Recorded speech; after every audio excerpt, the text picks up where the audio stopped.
Welcome, everybody, to another edition of the Winner's Circle Sports Betting Podcast. My name is Ross Benjamin, and guess what? Yours isn't. And some of you out there might say, well, thank God for that. Anyway, I know two guys who wouldn't say that, and that's Mr. Jesse Shule and Sean Higgs. Jesse of JesseShule.com, Sean Higgs of Picks and Parlays.net, two of the finest handicappers you'll find not only anywhere in North America, but the world. And if you're looking for Jesse in North America, good luck because he's in Thailand. Anyway, guys, let's start with Sean. How are you, my friend? Pretty good. I know we're talking NBA, but I love my baseball this time of year. But at least we get some meaningful pro sports. Although even this is like a participation trophy game here with the play-in. Like, how old are these guys? A play-in game. I'm not a play-in game fan. You're either good enough to make it or you're not. It's like the NCAA tournament. You either make it or you don't. What a play-in game. Yeah, it just adds. Well, look, when you're playing, 20 teams make the playoff. What are we doing here? Well, the bottom line is it's really not making the playoffs. The play-in is really not what the NBA technically considers the playoffs. I think adding another two teams into the mix just creates more interest down the stretch, Jesse. The bottom line is how many years before we got to this play-in tournament that you're looking at how many teams were eliminated by March 1st. And we have enough meaningless games now without adding to that. So I'm a proponent of it. I like the play-in tournament as opposed to Sean, but I do understand what he's saying. His point's a valid one. What's your thoughts, Jesse? You look forward to this time of year? I mean, it's interesting. Like you mentioned, a lot of teams fought for this because they didn't want to be eliminated by half a game at the end of the year. But now that you look at it, though, Ross, all these play-in teams, none of them really look like they want to be here that much. I mean, they've all sort of backed into these play-in spots.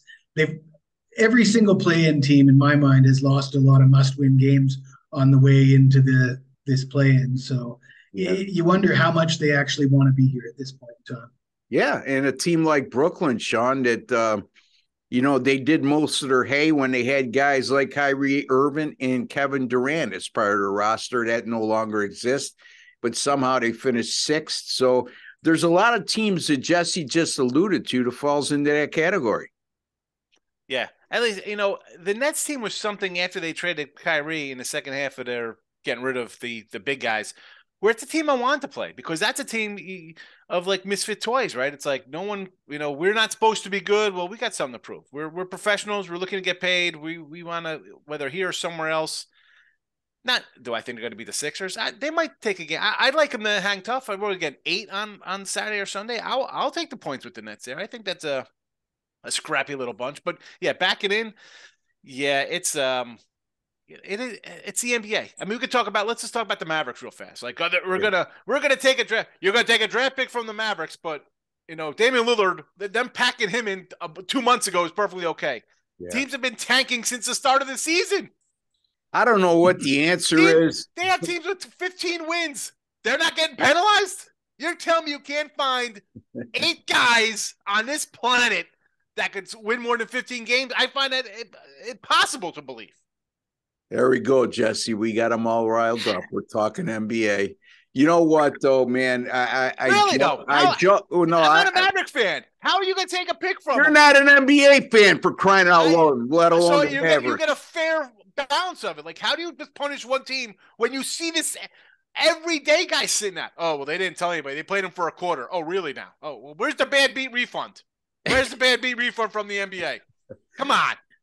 Let me get your thoughts on this from both of you, because I had a prolonged discussion with Doug Upstone on yesterday's show about the NBA and how they're not transparent. Here's the thing. We complain, and rightfully so, and fans should complain as well, because they're the ones shelling out a lot of money to go to games and pay for these NBA packages on TV, etc.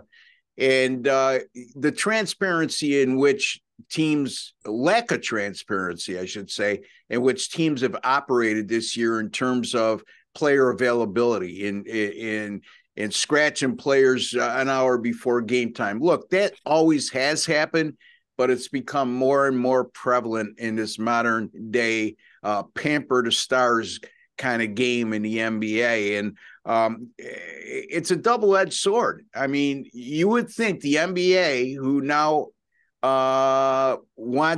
supports legalized sports betting, and let's not lose sight of the fact they're getting 1% of the revenue. So why wouldn't you support a multi-billion-dollar business when you're getting 1% of the revenue? But with that in mind, there has to be something, and I don't know where it's going to come from, and I'd be curious to hear each one of your opinion on somebody who regulates these NBA teams, because you can't have it both ways. You can't have support sports betting and then not be transparent in terms of player availability.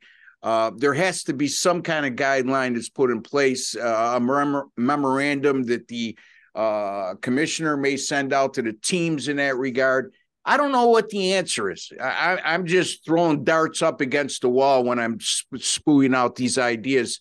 Jesse, I know we've discussed it a few times over the course of this past year. Your thoughts in that regard? I mean, it's a tough one, because then you're always talking about player safety. And if you create a rule that maybe your stars have to play or you're going to get punished, then there might be incentive to play guys when they do have a little bit of a knock.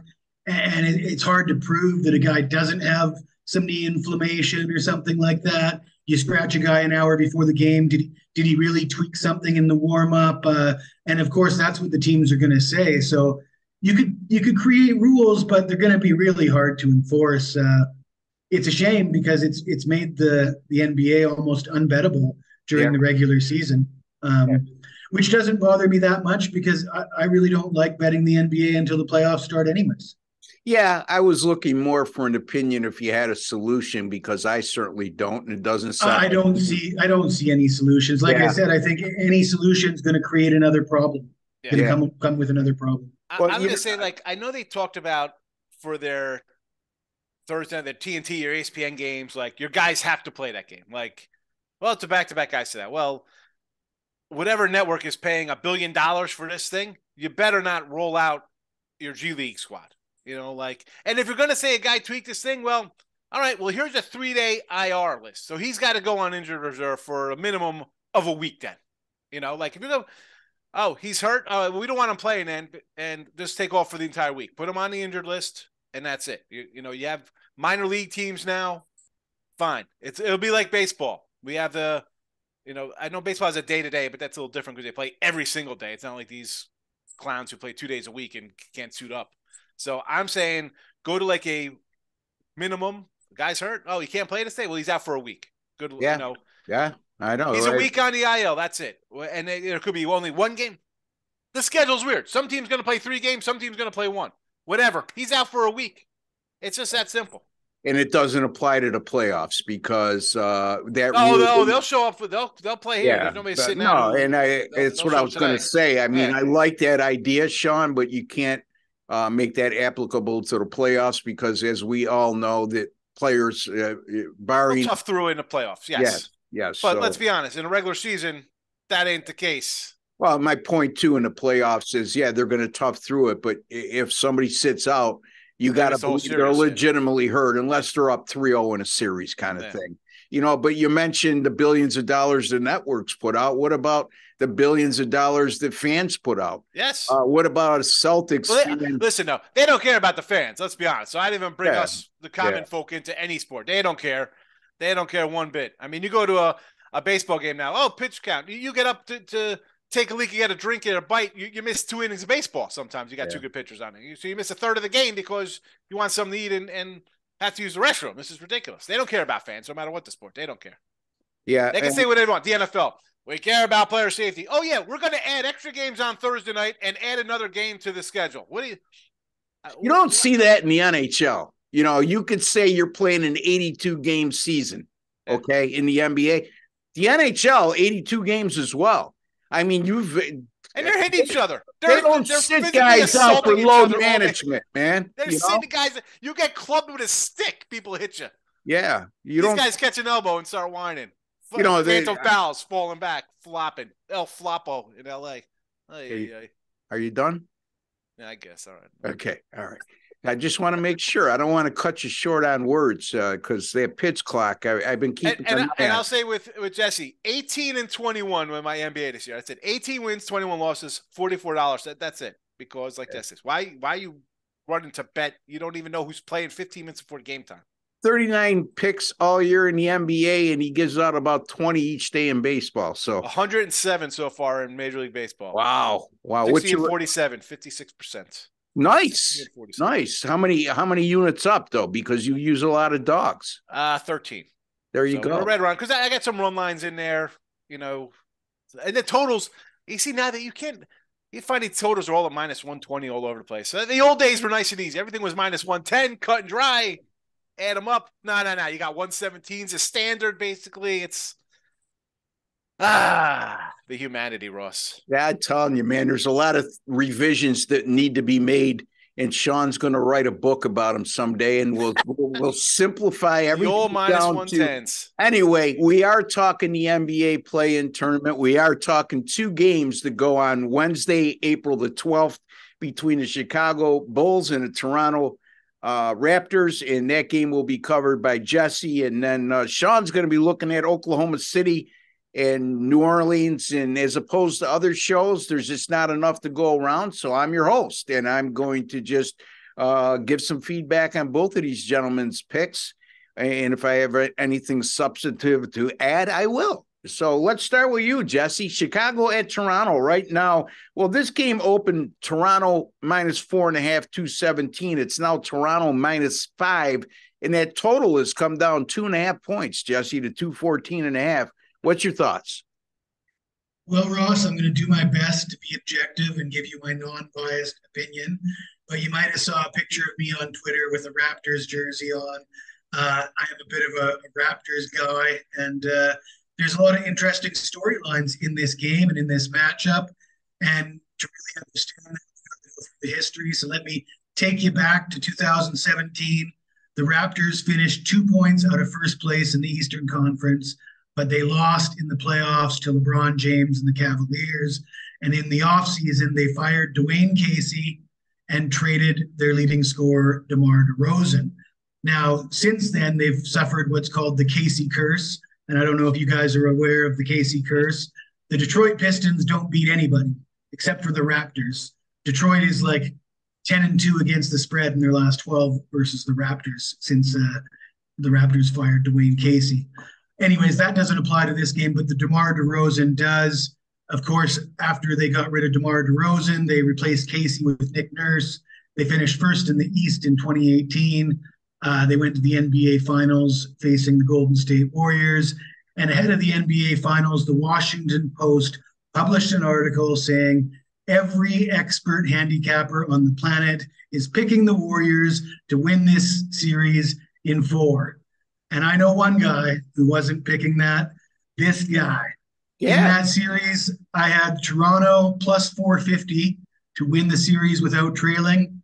I had Toronto at plus 200 to win 2 of the first 3 games. And I had Kawhi winning the MVP at plus 260. 3 bets, cashed all 3 of them, putting me now heading into this year's finals 20-6 with my futures bets on the NBA Finals over the last 6 years. And of course, you can see there's a lot of those are plus money.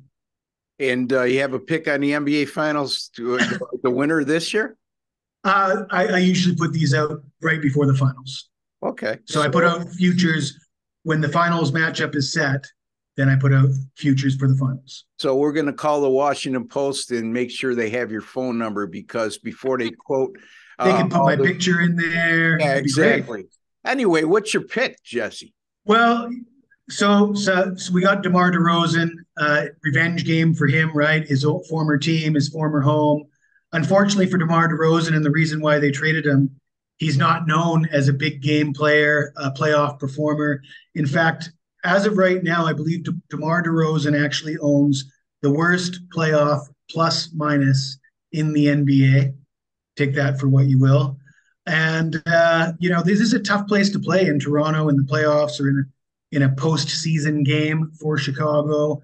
They got Jurassic Park there. That's that outdoor viewing area outside the stadium.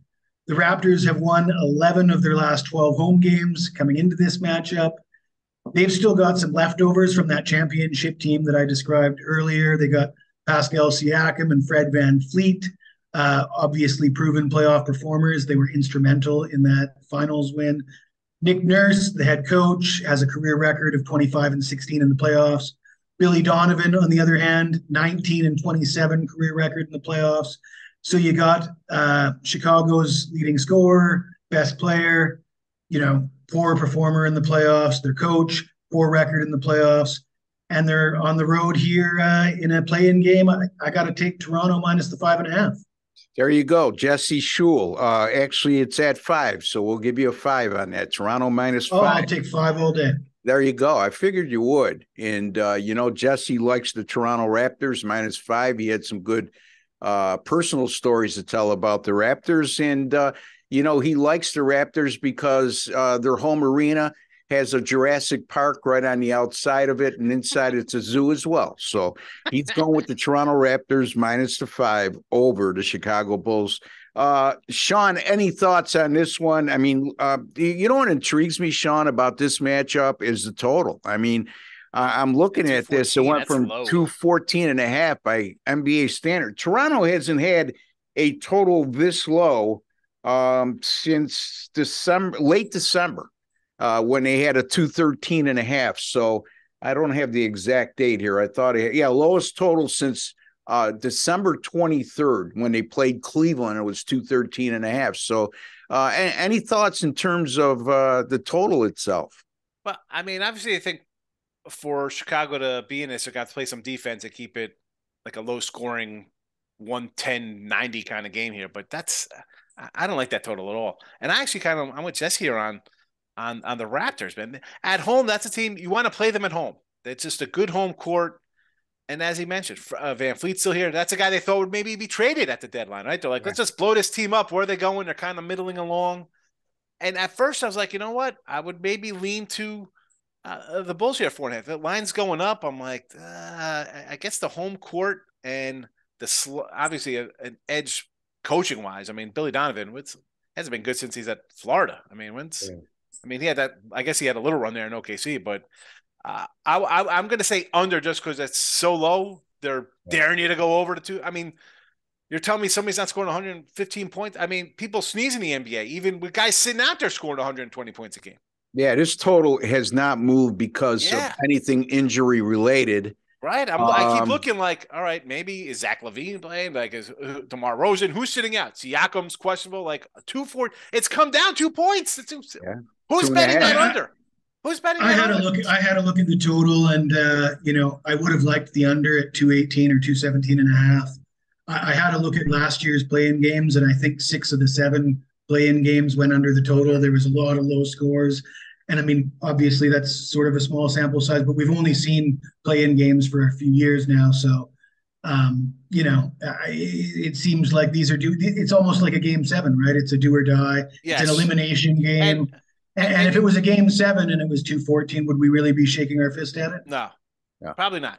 You're right. And bottom line is, as we all know, I don't have to profess to you guys, but those of you who are new to the sports betting arena, the NBA playoff games, typically, the screws tighten defensively and the pace slows down a little more. So that's the reason why you may see some inordinate totals, meaning low.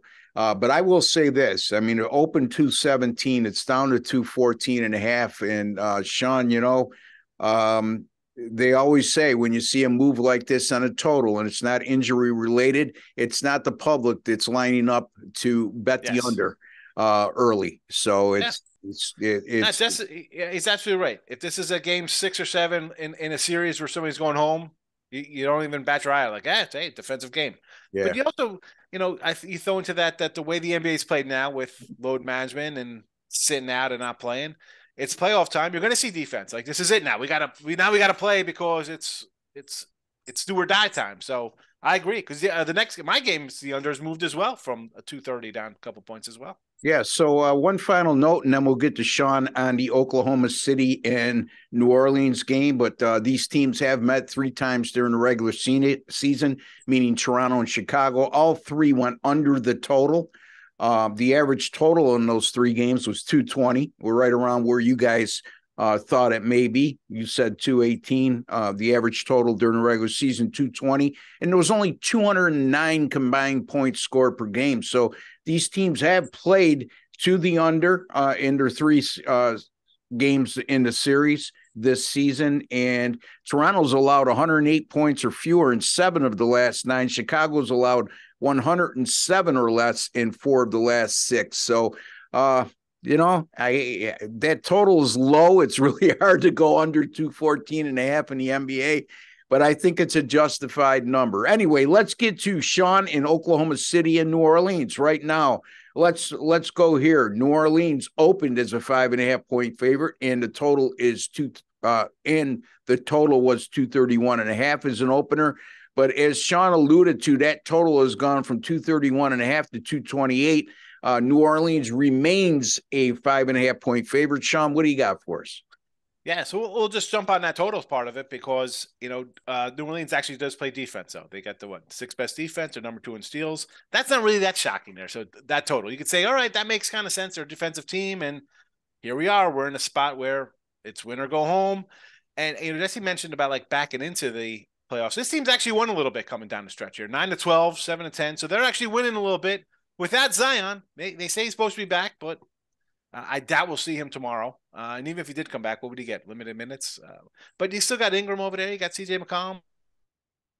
Funny, like McCollum's like the old man on the court at like 30 years old. Like he's like the ancient elder because OKC is like the youngest team in the league by a country mile. These guys are just young.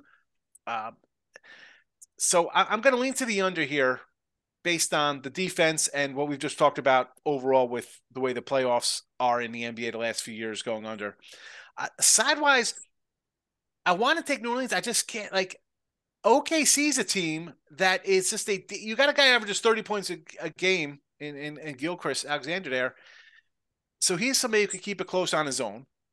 They're 16-25 on the road, but they're 20-11 as road dogs. So the team covers. They are a covering machine. So you want to take the points there in a do or die game. I don't hate it in a game I think is probably going to be close anyway. But for record purposes on the show here, I'm going to go under the 228. And again, we'll sway it into what Jesse said and what you said about the entire ramp it up. Here comes the defense, win or go home, game 7 type affairs. And my kicker on that was coming in. I have a good defense to boot too. So I got a defense, force a lot of steals versus a young team in a playoff situation who totally overachieved this year. Their win total was 22. They doubled it basically. They got 40. I think it was 22 for them on the season. So the young guys, learning experience, yes, but Pelicans to move on. 20-11 is a road dog this year. Is Oklahoma City. Going back to last year, 47-25 against the spread is a road dog, which is good for 65.3%. However, a lot of those are big double digits, though, not close. Yeah, they also have gone 0-3 straight up in ATS in their last 3 and 1-5 straight up in ATS in their last 6 as a road dog. So they tailed off a little bit in that regard. Jesse, he likes the under, meaning Sean in New Orleans. Their last 13 games when there's been a total of 228 or greater, 13-0 to the under. And the average total in those 13 games, 233.2, and there was only 216.7 points scored per contest. New Orleans has also gone under the total in 10 of their last 13 overall, regardless of the total. And like Sean alluded to, New Orleans comes into the play-in tournament having won 8 of their last 11. What's your thoughts, Jesse? Well, I'm on board with Sean. Like I said, these are elimination games. It might as well be a game 7. Somebody's going home. I would have liked to have attacked the unders on a lot of these games before the line movement, but they caught me sleeping a little bit. I saw the openers. I wanted to see how unfold. And right away, the sharp money pounded all the Pounded unders, and fast. all these numbers have come down fast. So, you'd think a guy like me would be wise to this by now, but they caught me sleeping. Okay, so Jesse woke up this morning wise. He no longer deems himself to be wise. So, but we'll try to make up that difference for him because we are wise guys. Anyway, boys, great job again. All three of us will be back tomorrow talking Major League Baseball. We'll have 3 winning free picks in Major League Baseball. And then Thursday, I'll be back with Doug Upstone as we talk the NBA play-in tournament for games played on Friday. And again, if you're not familiar with the format, the 7 versus 8 seed play each other in the play-in tournament, and the winner of that game automatically advances to take on the number 2 seed and is deemed a number 7 seed in the tournament. The number 9 versus number 10, whoever wins that game plays the loser of the 7 versus 8. So like it or not, that's what takes place every day or every year now in the NBA playoffs. So I'm looking forward to it. Jesse is, and Sean, as always, has nothing good to say about the NBA, and that's okay. So in any event, Jesse, we got a couple minutes. So quickly, guys, tell us where you prefer they find you, how you've been doing of late, and what you may have coming up in the coming week. Jesse? All right. Well, how I've been doing of late. Tough day yesterday, but it was a couple winning days in a row before that. Off to a really good 70% start with the Major League Baseball season. Happy about that. I did start the NBA playoffs on a 9-1 run last year. I know this is it's getting old. I start every season 9-1, but it's true. What can I do? It happened. Anyways, you can follow me at Jesse Schul on Twitter, at Jesse Schul Picks on YouTube, and you can find my picks at jesseschul.com.